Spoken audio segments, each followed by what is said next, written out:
নমস্কার বন্ধুরা, এখন বাজে সকাল 6টা। আর মানে কন্টিনিউ বৃষ্টি হয়ে যাচ্ছে। তো আজকে এত তাড়াতাড়ি উঠেছি কারণ হচ্ছে আজকে একজন আমাদের বাড়িতে আসবে।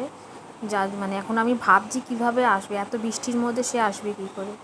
যাই হোক, চা খেতে খেতে দেখলাম সে বৃষ্টির মধ্যে ভিজেই চলে আসলো।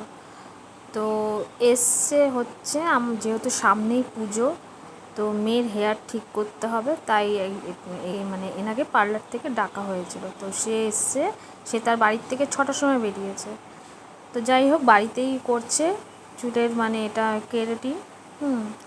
তো যাই হোক, ক্রিম চুলের মধ্যে একটা কি ক্রিম মাখিয়ে দিয়েছে, পুরো মাখিয়ে দেওয়ার পরে 1 ঘন্টা রেখে দিয়েছে।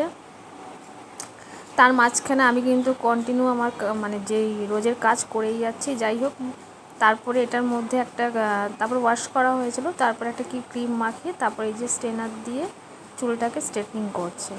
যাই হোক, খুবই সুন্দর হয়েছে চুলটা, আমি ঠিক দেখাতে পারছি না। তো এর মধ্যে তাকে যেহেতু 6টার সময় এসছে, তাকে তো একটু ব্রেকফাস্ট দিতে হবে। তো সকালবেলা আমি একটা হিঙের কচুরি বানিয়েছিলাম আর ছোলার ডাল করেছিলাম।